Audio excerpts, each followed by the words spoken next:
Assalamualaikum. Ini adalah projek kumpulan 4 di mana tajuk untuk projek ini adalah Smart Doorbell.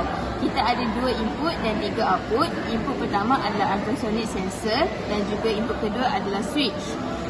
Untuk output pula kita ada LCD, LED dan juga buzzer.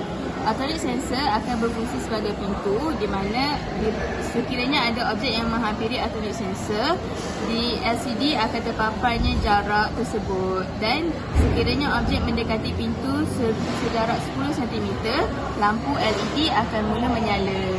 Selain daripada itu, sekiranya tetamu datang, tetamu boleh menekan loceng. Kita anggap switch button ni sebagai loceng.